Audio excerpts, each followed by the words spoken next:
Alright, bro, who's next? Vista.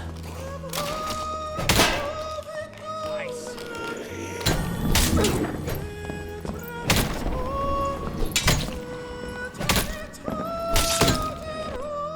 Oh, holy. Whoa, what the fuck?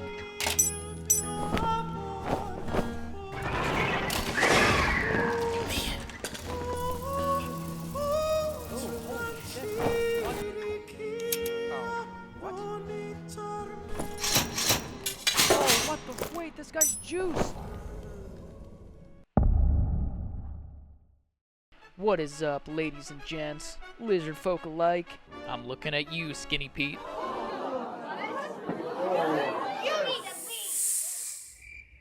Anyways, I am your host with the most, the Cat Cleric, better known on Discord as J-Kid.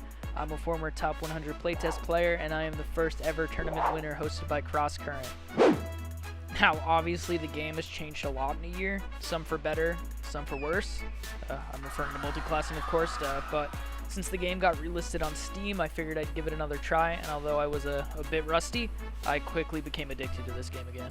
Honestly, really nothing is more satisfying or adrenaline-filling like barely hanging on in a fight and getting some insane kit or winning a duel you shouldn't have won. And this game really fills both of those niches. Now, although Healer Cleric is fantastic still, and I played it throughout several playtests, I always really loved the PvP aspect of parrying and trading hits, but I never wanted to give up playing the class that I started with, so when Cleric was buffed, I started playing the movement speed Cleric build, and I went off. It's over. I have him. Let's go, bro! Yeah! They're hurt. I'm trying.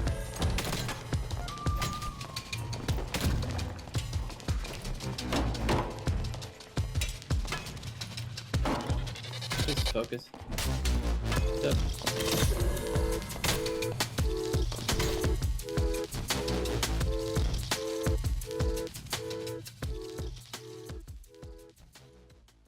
So finally, Cleric was the strongest class in the game. Until they hit us with the Nerf gun. Twice. Oh man, what am I gonna do? I don't want to have to go back to Healer Cleric. It's so boring. It's not good. I don't want to have to go back to Healer Cleric after tankiness. But wait, what if I made a new build?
And that is just the tip of the iceberg. But now you're probably wondering, Cat? How'd you do this? I'll show you. Now we're getting into the builds, the strats, and the hybrid clap. But, getting ahead of myself. Let's get into why Cleric's strong and how to build it. See, Cleric is in an interesting spot compared to most classes. It's a spellcasting support class that wasn't ever particularly good at dueling. However, with the addition of the Faithfulness perk, which applies a 15% damage bonus and slow on hit, This procs off of Smite, a skill that already does 10 extra magic damage per swing. With that in mind, we can surprise most classes that are building PDR with a burst of magic damage that is incredibly hard to build against. And speaking of spellcasting, much to the disliking of the wider Cleric community, I don't actually use spells at all. Now, wait a second, before you click off the video, hear me out. Cleric's weakness is ranged matchups, so why hinder yourself in your melee matchups with pre-buffing, simple spells like Holy Strike, and the knowledge it takes to build hybrid? No, I believe this is outweighed by one simple skill: Divine Protection. Now, Divine Protection has always been pretty bad. It had a really long cooldown for the longest time and lasted a really short period.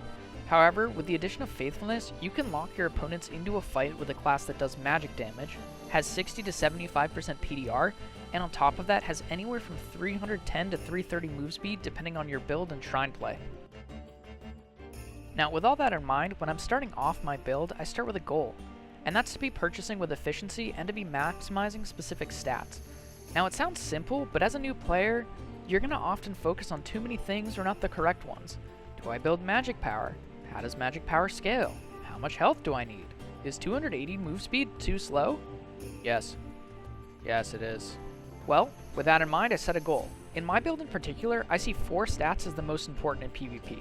The first is move speed, which determines how fast you can catch players, run away in a really bad spot, or navigate to a positional advantage. Then we have AS, better known as attack speed, which scales off of action speed and dexterity. It causes our attack patterns to be faster, allowing us to take advantage of our true damage and smite duration. The next is flat health, which determines how many hits you can take from any given class regardless of reduction. From wizards to barbarians, if you're building health, you're surviving more. And finally, a mix of MDR and PDR, which determines the total reduction of damage done to your character.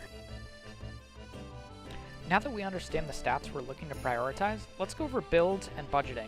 I'll quickly go through the list of items to pick up, explain why and what they do in relation to our goals, and suggest budget-friendly alternatives for those looking to ball on a budget. The main chess piece I've been using are Ruby Silver Vestments, due to only slowing you down by 3 total speed, providing a 1% reduction, having 4 rolls without being legendary, and providing base will for scaling and magic resist. As always, I look for the most health as possible with secondary supporting stats. In this case, it's going to be buff duration, which doesn't hurt us. For budgeting a lower end version, it usually goes for around 300 gold, or if you're willing to lose out on some of that movement speed, you can always go with champion armor for around 130. I've also tried messing around with the golden robes and tripel doublet, but found the gains negligible at best and the movement speed debuff to be hefty. Next are the Brave Hunter's pants, which provide the best of both worlds between the dexterity-based cloth pants and the agility-based loose trousers. Here, I'm trying to decide between 3 different sets that give different secondary supporting stats, but in the end I just end up picking the ones with 6 additional flat health points. Because of course, extra health never hurts. Though loose trousers are great for maintaining a solid move speed base, and are a good choice if you're not willing to break your bank. And of course, what's a king without his crown? For the helmet, I go with the Golden Hound Skull, which is BIS, or best in slot for most classes, providing vigor and base magical damage reduction. If you're looking for a cheap budget swap, legendary and epic versions can be picked up for cheap, or the Chapeau de Feu for more movement. Now moving to what I deem one of the most important items in your entire build, the boots. I always pick up a pair of single or double rolled movement speed boots for the maximum amount of speed possible. Oftentimes, single rolled move speed boots will do the trick, unless you're looking to perfect your kit. Next are the light gauntlets, which give you agility and of course move speed. I always buy legendary gauntlets as they're not much more expensive than the epic ones, and it's going to be a pickup regardless of your budget. This is one of the first items you need true damage on as well. Normally you want true fizz damage as it has better scalings compared to true magic on smite. However, true magic is always going to be way cheaper. In some cases, like when we pick up our Grimsmile rings, it's going to be half as much. However, if you can swing it, true fizz damage is always going to be king. For our cape, we're going to select the Adventurer's Cloak, and we're going to look for true fizz damage. The difference between the epic and legendary Adventurer's Cloak is quite a lot in gold, so usually I just go with the epic version. Now we come to our jewelry, and we're going to pick up Grimsmile rings, which net us both vigor and strength. With these, we want to prioritize True Fizz or Mage, whichever you can afford. And a Necklace of Peace, which nets us an insane amount of health compared to our other previous items. Without it, our health sits at a lowly 149, but with it, it skyrockets to 161, which is absolutely insane for one item. Finally, we have our weapons. I always go with the Morningstar, as compared to the mace, it has a better swing pattern, reach, and sweet spot for damage. I focus on adding one wep, and then max health as always, and I do the same for the buckler, as it provides the least amount of movement penalty, and has a really good impact resistance. On screen as well, you can see I'm picking up a Maul, prioritizing weapon damage and max health. This is a really good tool for mobbing, as well as specific matchups like Felling Axe Barbarian, or any type of fighter with a shield. Now with our build completed, you might say we're done, but we're still missing insanely important tools, and without them, all of the gold we just spent is wasted.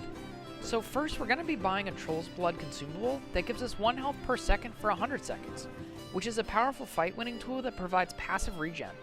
Also, protection potions, uncommon or rare, to help tank arrows or swings in fights, and also MDR potions for similar reasons. And finally, what I found to be the best tool for conquering our most difficult matchups, the Invis Pod. Now that our build is complete, let's quickly go over perks and skills. Our first is Blunt Mastery, which gives us 10% more damage on our blunt weapons. Then we have Faithfulness, which is the most important perk for catching and locking down classes. Then Protection from Evil, or PFE, which provides a 30% decrease to all debuffs including Wizard Burn, Lock Curses, or even the on-hit slow on weapons. And then last, we have Perseverance, which is 2 less damage across the board. Then of course we have Smite, which deals an additional 10 magic damage, and they did nerf it, so now it only scales at 0.75 to all enemies you hit within 7 seconds. And also our secret weapon, Divine Protection, which gives us 30% PDR for 4 seconds. Now before we go any further, let's talk strategy. Now here's a map showing 2 very important things. The first are speed shrines, which are noted on the map with a boot and wings, and the red dots, which indicate spawn points. Now, I could be missing a few because I'm just doing this from memory, but these are the most common spawn points. Whenever I spawn into the game, the first thing I assess is what room I'm in compared to the closest spawn points and the shrines. If I spawn in on any of these places marked red on the map, I get out immediately as most players will be rushing you down, especially this top left section on the map, which is in between 3 other possible spawn points and is instant death if you decide you want to clear for that lion's head. In our case, we are rushing down spawns, so having people here is an advantage to us. Additionally, I've marked on the map rooms that should be avoided unless they're cleared, as these rooms have a high density of mobs, are difficult to navigate, or provide a disadvantage for Cleric in a PvP scenario. However, as the game progresses, players will naturally move around the map, clearing for loot and killing mobs. Sometimes they can be tracked by following open doors and dead enemies.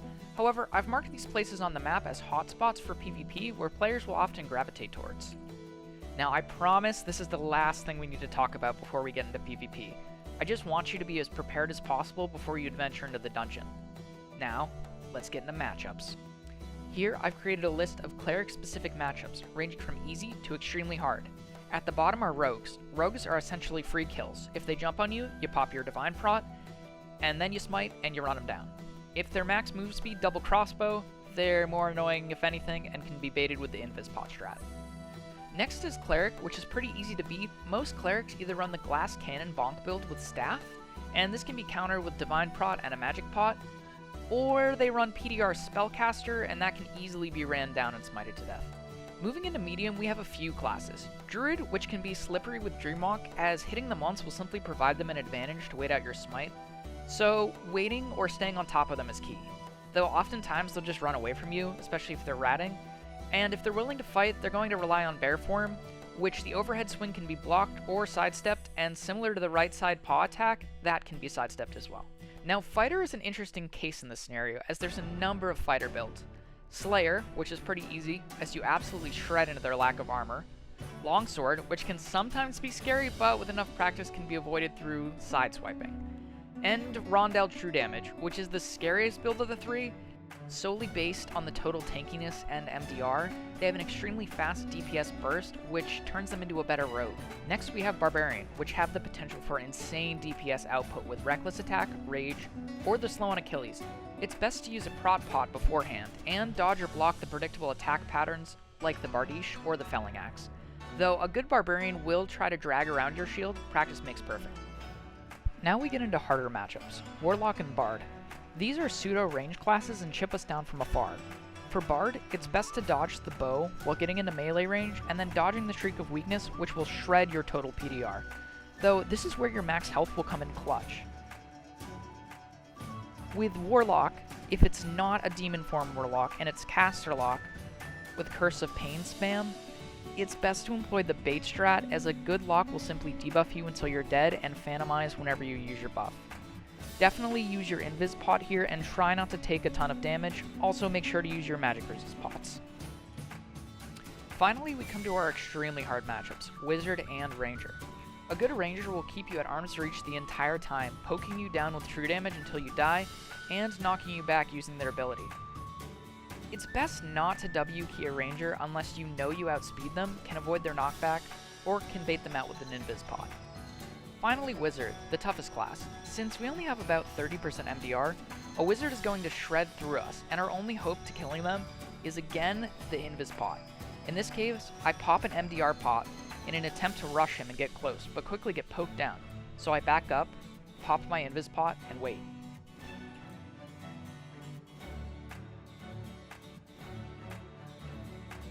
And with that, we've turned Cleric into the hybrid fighter class it was never meant to be. From healbot support to ruthless fighter.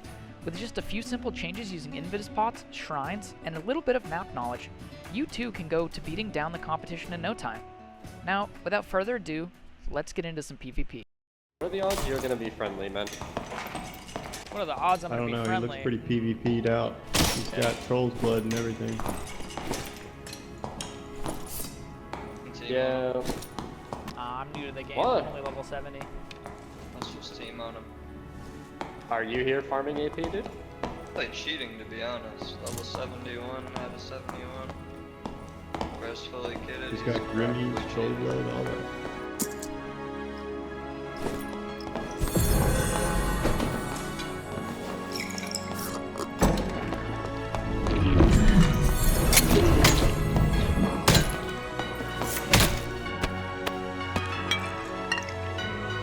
Oh, he got the fucking other rogue too!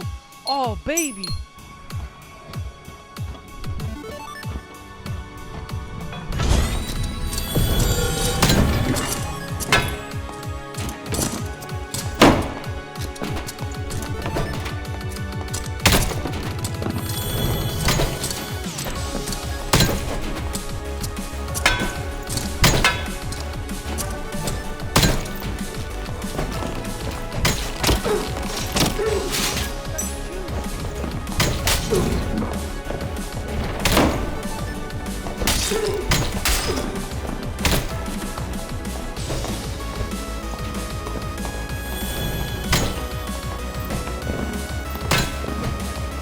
Oh, baby.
Oh my gosh, what the fuck?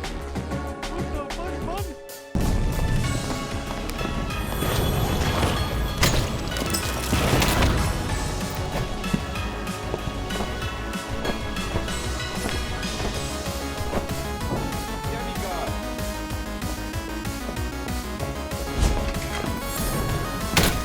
What the dead and demigod?